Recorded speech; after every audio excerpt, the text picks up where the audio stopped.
தமிழ் ஜோதிடம் நம்மை நாம் அறிவோம். இன்று காலை நண்பர்களோடு உரையாடும் பொழுது இன்று அமாவாசை நாளைக்கு கிருத்திகை என்றார். உடனே மற்றொரு நண்பர் வந்து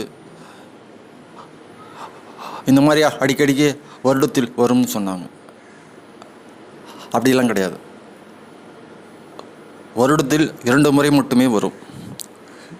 சித்திரை மாதம் அமாவாசை முதலும் கிருத்திகை 2ஆவதும், வைகாசி மாதம்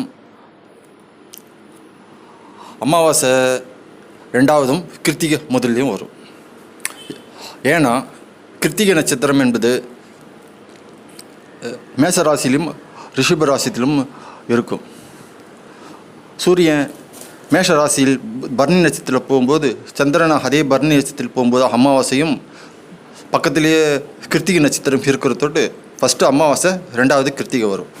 வைகாசி மாதம் அதே மாதிரி சூரியன் வந்து ரோகிணியில் இருக்கும்பொழுது, சந்திரன் மேஷத்துலேருந்து ரிஷபத்துக்கு கிராஸ் ஆகும்போது கிருத்திகை நட்சத்திரம் முதல்லையும் ரோகிணி நட்சத்திரம் 2ஆவது வரும்.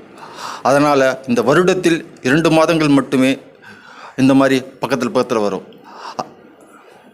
இதை நாம் புரிந்து கொள்ள வேண்டும். நன்றி, வணக்கம். இதைப்போல் ஜோதிடத்தில் மிக சிறிய நுட்பமான விளக்கங்களை அறிந்து கொள்ள ஜோதிட பயிற்சிக்கு அணுகவும். நன்றி, வணக்கம்.